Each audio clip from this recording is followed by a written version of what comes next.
We have engaged Christmas spirit, and we got some box opening and reviews for you. We've still got some of the things that I picked up at Wally to get through, but also a few other bits and pieces have been splashing the cash around. So without further ado, let's get on and take a look.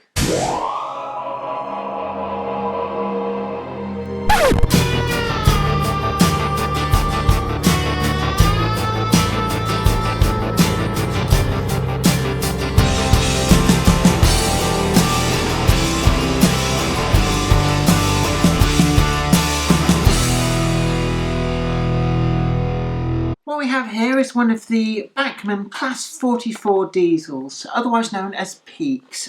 So named because the 10 members of the Class 44 were all named after British mountain peaks, although I've just been looking through the list, and whilst they've got things like Helvellyn, Scafell Pike and Snowdon in the list, I was quite surprised that Ben Nevis wasn't listed, but there we go.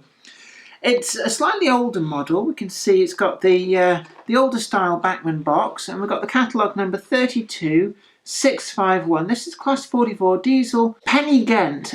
It's 44008 in BR blue. So the 8th member of the class, and it's actually one of the two that has been preserved. The other one that's been preserved is Great Gable 44004. Now the locomotives were actually a direct development of the LMS 10,000 and 10,001, but also the Southern Railway locomotives 10201 to 10203. So the experience gained with those locomotive designs, British Rail went on as part of the modernisation programme to order up 10 of what became Class 44, and these then subsequently spawned further developments which became Classes 45, 46 and then ultimately 47, although the Class 47 Duffs really, outwardly at least, don't really bear much resemblance to the previous classes.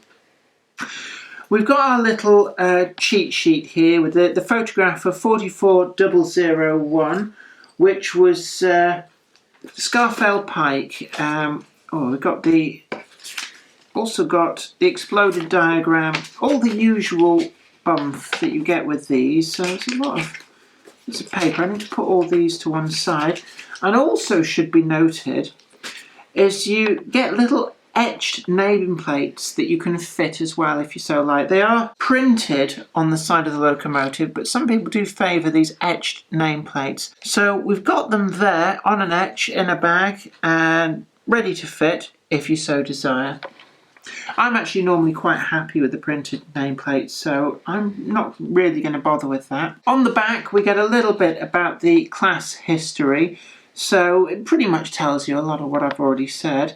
They were classified as Type 4s, and with the experience gained with the Class 44s, they put in a few modifications to become the Class 45s, which in turn were modified to become the Class 46. We've actually done a box opening and review on my model of the Class 46, and I was really pleased to find this second hand about a month or so ago, because it completes my full set of peaks. So I've got a Class 44, a 45, and a 46 now, and it was just something that I really wanted in my collection.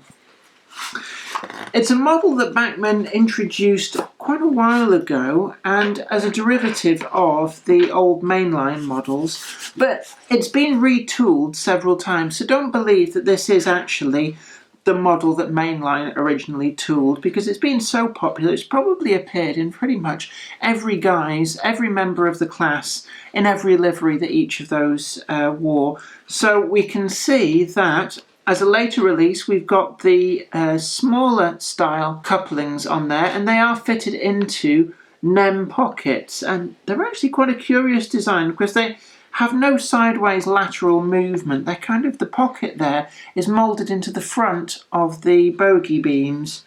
So it's a bit of a peculiar design.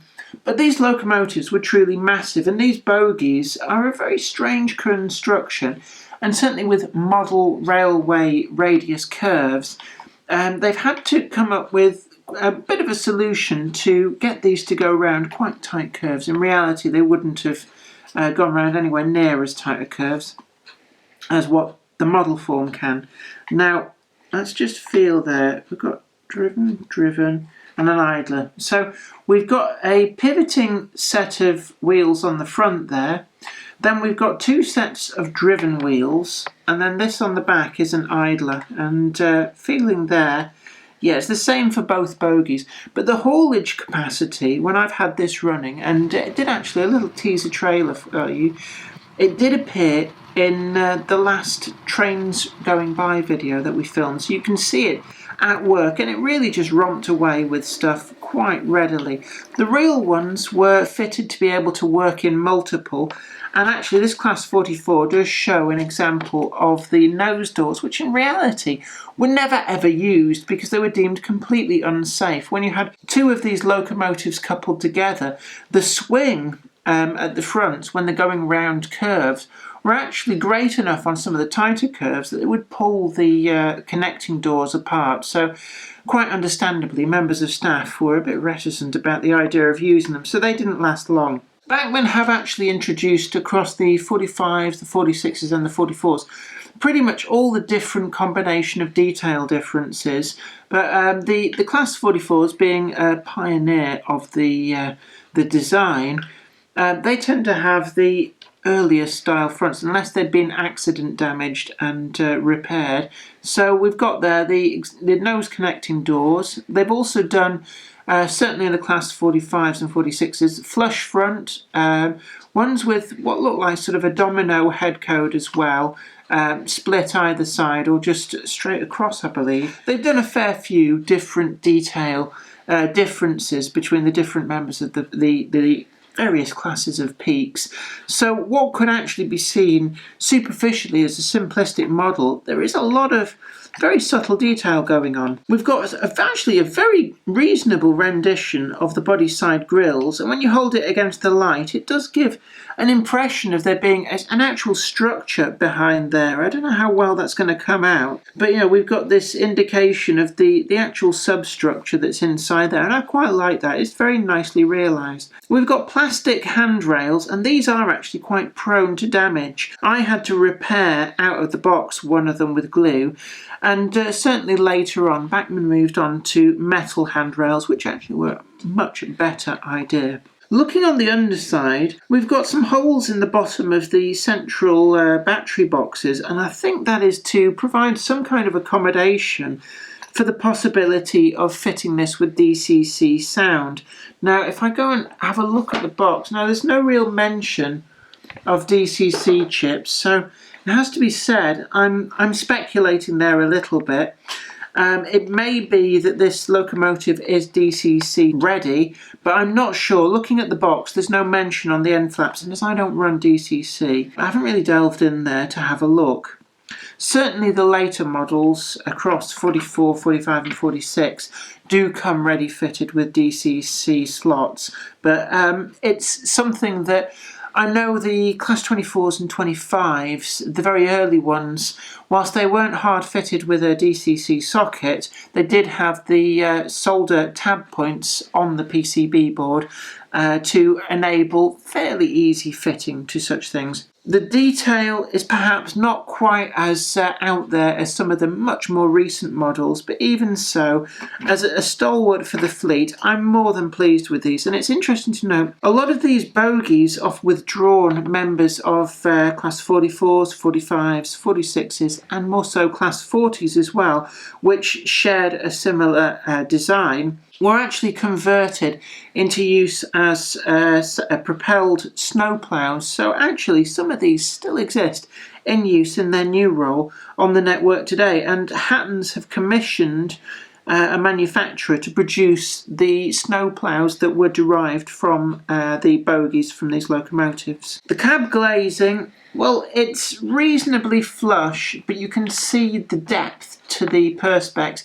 It's not as high a quality flush glazing as we've come to expect from some of the newer models, but it is still pretty good, and compared with models that were on the market several decades ago, it's a really good effort. We can see there actually that my glue repair hasn't really worked, and you can see the problems that tend to beset these handrails coming apart, they're not exactly the greatest.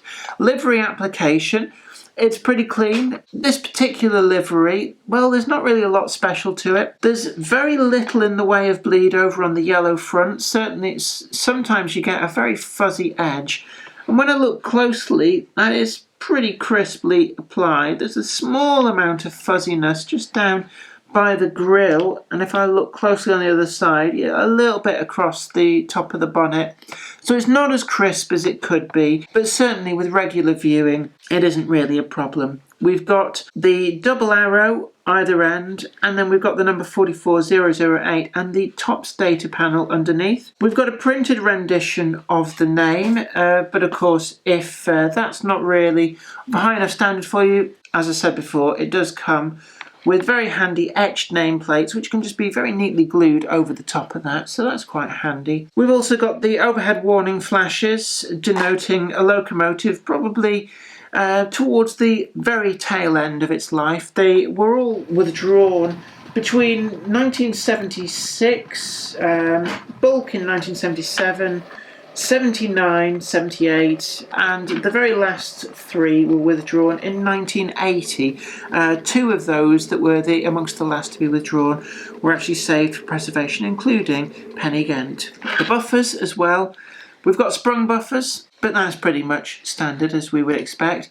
And the detail in the bogies, they do come across as being a little bit slab-sided, but that's not unlike the originals. Certainly, the next time that Bachmann retools these locomotives, I would expect that the bogies will get a little bit of a detail upgrade. So, all in all, a good solid model, but not quite up to the modern standards of newer releases. The running characteristics of this are pretty good. It's an older design model, but it still holds its own. And overall, I'd say that this gets a good solid 7.5 out of 10 for me.